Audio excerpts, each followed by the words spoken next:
शायद जैसे जैसे जॉन्गकुक के आरबीज छोड़कर जाने का दिन करीब आ रहा था, वो रोज़ के मुकाबले अब अंकल के साथ ज़्यादा वक्त बिताने लगा था। दोनों एक पल के लिए भी अलग नहीं होते और बिना रुके बातें करते ही जाते। जब आयु के सामने बात हो रही थी तब तयंग जियोन जॉन्गकुक को एक बहुत ही चुप रहने वाली लड़की बताया था, जो कभी अपने बंद होठों को आसानी से नहीं खुलती। तभी तय वक्त पे दरवाज़ा खटखटाने की और वो पहचानी से आवाज़ सुनाई देता है, मास्टर, दिस इज़ हसन। तयंग अपने डीप वॉइस में कहता है, अंदर आ जाओ। तयंग अपने कमरे में विंडो के पास पीठ करके खड़ा था। तयंग बटलर हसन को कमरे के अंदर आने की परमिशन देकर अपने बैग को सीधा कर लेता है। हवा में हिलती शिफॉन के पर्दे खिड़की से आती ठंडी हवा के साथ लहरा रही थी। जब तयंग न्यूज़पेपर पढ़ रहा था जो हसन उसके लिए लाया था, उसी दौरान तयंग अपने दिन के स्केड्यूल के बारे में भी सुना। ऐसा लग रहा था जैसे लंच से पहले काफ़ी हल्का फुल्का दिन होने वाला था आज। ऐसा लगता है कि अरबिश पूरी तरह से भर गया है जब से अपने मालिक वापस आए हैं। हसन इस बार यूजुअल तरीके से चुपचाप हटने के बजाय एक टिप्पणी कर दी। तयंग तुरंत बटलर हसन की तरफ देखता है और अपनी चाय का कप टेबल पर रख देता है। तयंग कहता है, मेरी दादी और मॉम ये सुन के शायद उदास हो जाएंगी।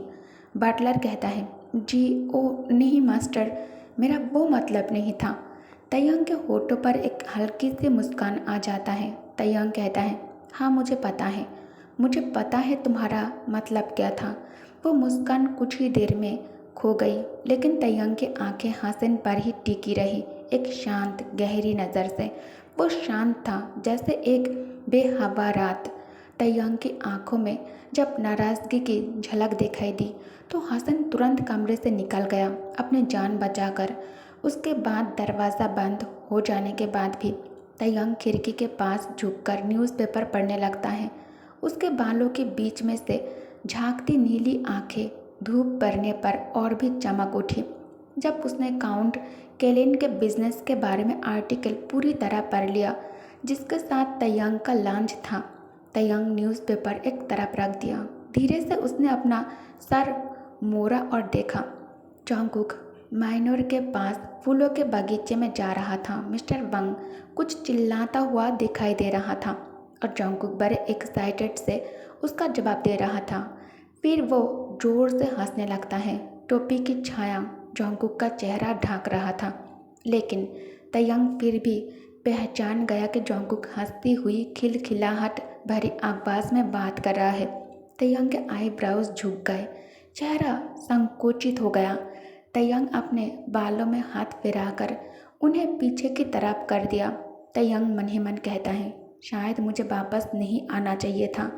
ये विचार तब से उसके मन में गूंज रहा था जब से उसने मैनोर की ज़मीन पर कदम रखा था। तयंग की ज़िंदगी हमेशा एकदम ऑर्गेनाइज्ड रही थी, जो उसे परफेक्ट जीवन की तरफ ले जा रही थी। तयंग को सिर्फ कदम बढ़ाना था, पर वो सिर अब टेढ़ी हो गई थी और उसके कदम उसमें उलझ गए थे और तयंग को अब अपने सिर किसी के सामने झुकता हुआ महसूस हो रहा था। और तयंग अब तक नहीं समझ पाया था कि उसने ऐसे चुनाव क्यों किया जो उसके जीवन के डेली चक्कर को तोड़ रहा था। नहीं, शायद तयंग उसे बहुत पहले ही तोड़ दिया था, उस रात से भी पहले जब उसने अपने मिलिट्री सर्विस एक्सटेंशन का लेटर फाड़ दिया था। तयंग के मन में एक सवाल उठता है, क्या मैंने ये सब कुछ उसे पाने के लिए किया है, इसके करीब रहने के लिए किया है? सब कुछ उस दिन से शुरू हुआ था जब उसने 1 साल और मिलिट्री में रहने का फैसला किया था और अपने शादी को टाल दिया था। जिस दिन उसके छोटे स्वार्थी इच्छाओं ने उसके मन को अंधा कर दिया था, उस दिन से जब उसने उस लड़के के पास कदम बढ़ाए थे जो साइकिल से नीचे गिर गया था, या शायद उस दिन से भी जो तयंग को याद तक नहीं। तयंग के अंदर अब भी उसके लिए चाहत थी, जॉन्गकुक को पाने की चाहत। उसे अपने बेड पर चाहिए था जियोन जॉन्गकुक। क्या मैं उस लड़के से प्यार करने लगा हूँ? तयंग को अपने जज्बातों की गहराई का अच्छी तरह से एहसास था। इसी वजह से उसका भी मन करता था कि वो उसकी ज़िंदगी से हमेशा के लिए चली जाए और वो मानता था कि ये चाहत सही है। तयंग अंदर से टूटा हुआ है, लेकिन उन दोनों की स्टेटस दोनों को अलग करते हैं। उसके भड़कते जज्बात और मासूम ख्वाहिश के बीच के संघर्ष की वजह से था। तयंग अब तक एक क्लियर जवाब नहीं दे पाया था, लेकिन उसे भरोसा था कि वक्त सब कुछ ठीक कर देगा।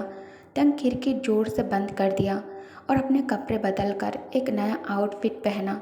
जैसे ही वो जंगल के रास्ते पर चला, ट्रेलिस की छाया तयंग के चेहरे पर पड़ गई। तयंग मैनूर छोड़ दिया था अकेला, और वो निकल गया था जंगल के उस रास्ते पर जो नदी की तरफ जाता था। चमकती हुई चांदनी के नीचे हर एक पेड़ की छाया जमीन पर नाचे जा रही थी, लेकिन उनमें एक उदासी थी, एक घना सन्नाटा जो हर सांस में महसूस हो रहा था। पेड़ों के बीच घनी छाया में रुककर तयंग काफ़ी देर तक खामोश खड़ा रहा, जैसे वो किसी सपने में डूब गया हो। तयंग पहली बार किसी के झुकाव और जज्बात महसूस कर रहा था। एक अजीब सा प्रसन्नता, एक ठंडक जो उसकी रूह तक उतर गई थी। डैनियल मिस्टर वांग से बचने के लिए रिवर के किनारे से घूमकर जाने का प्लान बनाया था, लेकिन बैड लक से उसका एक स्मार्ट डिसीजन उसे मुसीबत में डाल गया जब उसका सामना एक यंग मैन से हो गया। डैनियल रायन को देखते ही ड्यूक किम तयंग अपने जगह पर रुक गया। उसके चेहरे पे ना तो कोई शक था ना शक, बस वो वहाँ खड़ा रहा, एकदम शांत और उसे सीधा देखता रहा। तयंग फिर से दिमाग पर जोर डालने की कोशिश की। क्या ये आरबिश का कोई एम्प्लॉई है? थोड़ा सा वक्त ही गुजरा था जब डैनियल का हल्का सा कैजुअल एटीट्यूड उसे शांत कर गया था, लेकिन कुछ ही देर में उसका चेहरा बिल्कुल डेथ वार्म्ड अब जैसा लगने लगा। वो लड़का जो रिवर साइड पे वॉक कर रहा था, एक कॉम्पी शर्ट पहने हुए, सुबह के बिजी टाइम पे बिल्कुल भी सर्वेंट नहीं लग रहा था।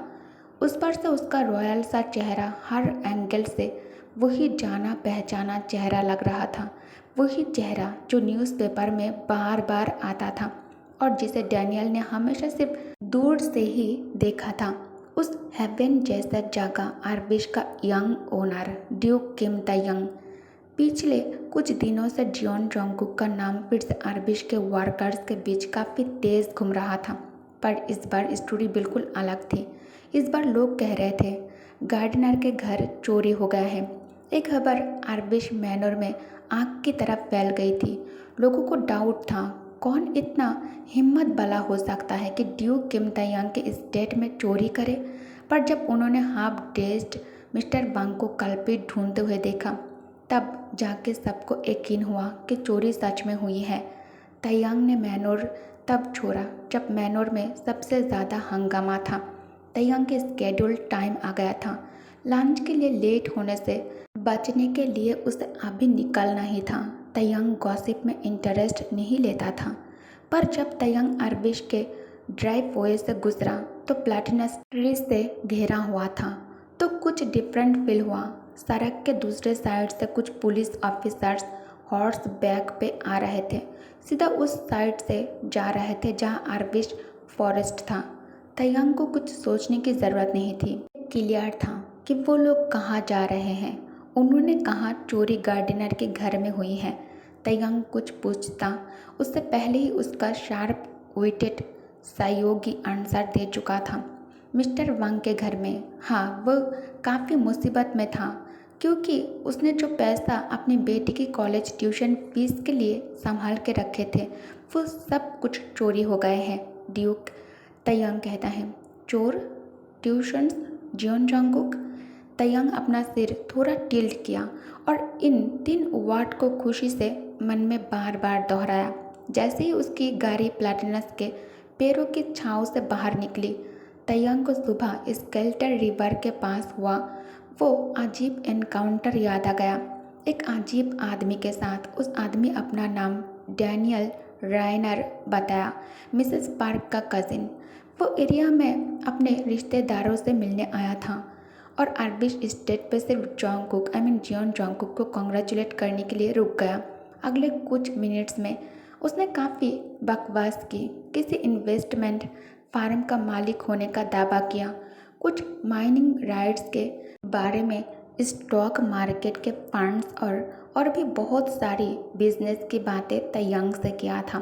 तैयांग को सब कुछ याद नहीं था, कुछ चीज़ें उसके दिमाग में रह गए थे। उसका रिस्ट वॉच सुबह 9 बजे दिखाता था जब उसने उस मिडिल एज्ड आदमी को रिवर साइड पे पसीने से भीगता हुआ देखा था। एक अच्छे खासे बिजनेसमैन का सिर्फ फ्यूचर डॉटर इन लॉ को बधाई देने के लिए इतनी सुबह आना कुछ तो अजीब था, लेकिन तैयांग ने उस वक्त इस बात को इग्नोर कर दिया था। उसके लिए इर्रिलेवेंट था ये। पर जब उसने बाद में ये सुना कि किसी ने गार्डनर के घर में चोरी की है, तो उसके दिमाग में वो एनकाउंटर वापस आ गया। पर क्यों? अगर फाइनेंशियल हालत ख़राब भी हो, एक सिविल्स बिजनेसमैन का अरबिश जाके पैसा चुराना एक कुछ ज़्यादा ही गलत लगता था उसे। अगर वो होता तो अपने अमीर कजिन सिस्टर के घर से चोरी करता, न कि गरीब गार्डनर के घर से। Mrs Linda Park. Taeyang already ये सब कुछ सोचना छोड़ने ही वाला था जब उसके मुंह से ये नाम निकल गया बिना किसी प्लान के। पर जैसे ही उसने लिंडा मिसेस पार्क का नाम डैनियल और जोंगकुक के बीच जोंगकुक के बीच में रखा, एक परफेक्ट रिलेशनशिप वेब उसके दिमाग में तैयार हो गया। तैयांग ये सिर्फ गेस कर रहा था, लेकिन सारी पजल की तरह सब पीसेस परफेक्टली फिट हो गए। तब तक गाड़ी होटल के सामने पहुंच चुकी थी जहां तैयांग की लंच अपॉइंटमेंट थी। गाड़ी से उतरते हुए तैयांग अपने असिस्टेंट को एक छोटा सा ऑर्डर देता है। हाँ सिन, बटलर कहता है। यस मास्टर, तैयांग कहता है। डैनियल रायान के बारे में सब कुछ पता करो। दूसरी तरफ डिनर टेबल पे खाना लगा तो था, लेकिन वो थालियाँ अधूरी पड़ी थी क्योंकि वांग और बोगम जो एक वक्त साथ बैठ के खाते थे, वो फीलिंग अब गायब थी।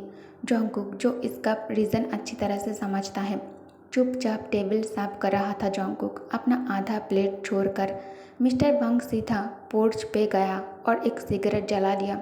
जब से चोरी हुई थी उनके कॉटेज का माहौल उदास सा हो गया था। बोगम सॉफ्टली कहता है।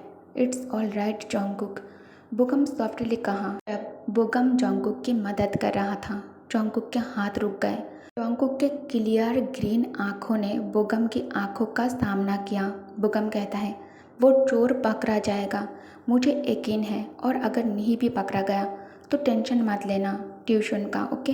पापा ने कहा है वो तुम्हारा भी खर्चा उठाएंगे, जोंगकुक कहता है। बोगम थोड़ा जोर देकर कहता है, नहीं जोंगकुक, मना मत करना। पापा पहले से ही तुम्हारी ट्यूशन के पैसा देना चाहते थे, लेकिन अंकल इतने ज़िद्दी थे, पापा को पीछे हटना पड़ गया। बोगम फार्मली कहता है। शादी का मतलब होता है एक फैमिली बनाना जोंगकुक, ये कोई कर्ज नहीं है। फैमिली एक दूसरे की मदद करती है। क्या फैमिलीज ऐसी नहीं होनी चाहिए? जोंगकुक आंखें झुका दी, थोड़ी देर चुप रहा, फिर धीरे से सिर हिला दिया। सिर्फ कुछ दिनों में उसका चेहरा कितना उदास और कमज़ोर लगने लगा था, ये देख के बोगम के अंदर चोर के लिए नफरत और ज़्यादा बढ़ गई थी, जिसने उनके वुडलैंड की शांति को चुरा लिया था। जैसे भी फिलहाल हमें इस चोर को पकड़ने की तरीका सोचना चाहिए, बोगम थोड़ा होपफुल होकर कहता है, चाहे उसे पता था कि चांसेस काफ़ी कम थे। जोंगकुक एक छोटी सी मुस्कुराहट के साथ कहता है, थैंक्स बोगम। बोगम को अभी भी याद था वो छोटी सी खुशी की चमक जोंगकुक के चेहरे पे, जब उसने सुना था कि वो और अंकल वांग कैपिटल जा रहे हैं। अंकल वांग ने कह दिया था कि ट्रिप सिर्फ ट्यूशन फीस भरने के लिए है, लेकिन असल में ये उन दोनों की फैमिली वैकेशन थी। अंकल वांग अपने इमोशंस अच्छे से एक्सप्रेस नहीं करते थे, पर वो अंदर से कितने एक्साइटेड थे ये देख के कि बोगम को भी हल्की सी जलन हुई थी। बोगम ने मजाक में कहा था। अंकल वांग बोगम से कहता है, तुम्हें गाइड करना अच्छे से आता तो है ना? तुम काफ़ी बार राइड्स गए हो, तुम्हें अच्छे से आता है ना? तुम एक्सपर्ट हो गए हो। कहाँ जाना है, कहाँ खाना है, क्या देखना है, सब कुछ प्लान था उन दोनों का।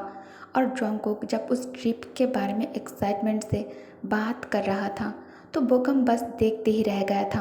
कितना प्यारा लग रहा था उस टाइम जोंगकुक, लेकिन चोर ने सब कुछ बर्बाद कर दिया, चाहे पैसा वापस मिल भी जाए।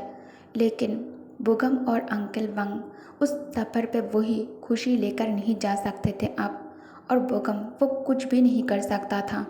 बुगम ने अपना सांस संभाला और अपने अंदर की बेचैनी को झटकते हुए मिस्टर वंग के पास गया, जो बेलकुनी में चुपचाप बैठा हुआ था। मिस्टर वंग उसके तरफ देखता है और फिर वापस अपनी सिगरेट की धुआं छोड़ने लगता है हवा में। कई दिनों की डिप्रेशन मिस्टर वंग को घेरा हुआ था। अंदर ही अंदर उसके मन में चोर के लिए इतनी नफरत थी कि वो मन ही मन उसे मारने के 100 तरीके सोच चुका था। कुछ देर के सन्नाटे के बाद मिस्टर वंग ने बोला, ये सब मेरी गलती थी। उसकी आवाज़ थोड़ी भारी थी। इतना पैसा घर में छोड़ दिया पर दरवाज़ा ठीक से लॉक ही नहीं किया। आपकी कोई गलती नहीं थी, बोगम ने कहा। कौन सोच सकता था कि कोई अरबिश स्टेट में चोरी करेगा, वो भी ड्यूक के होते हुए। पेमेंट का डीलिंग नेक्स्ट वीक है और मुझे नहीं लगता चोर तब तक पकड़ा जाएगा। उसके बारे में चिंता मत करो, बोगम ने कहा। ओके गाइस, तो इस पार्ट को मैं यही एंड करती हूँ। Okay, thanks for watching, bye bye.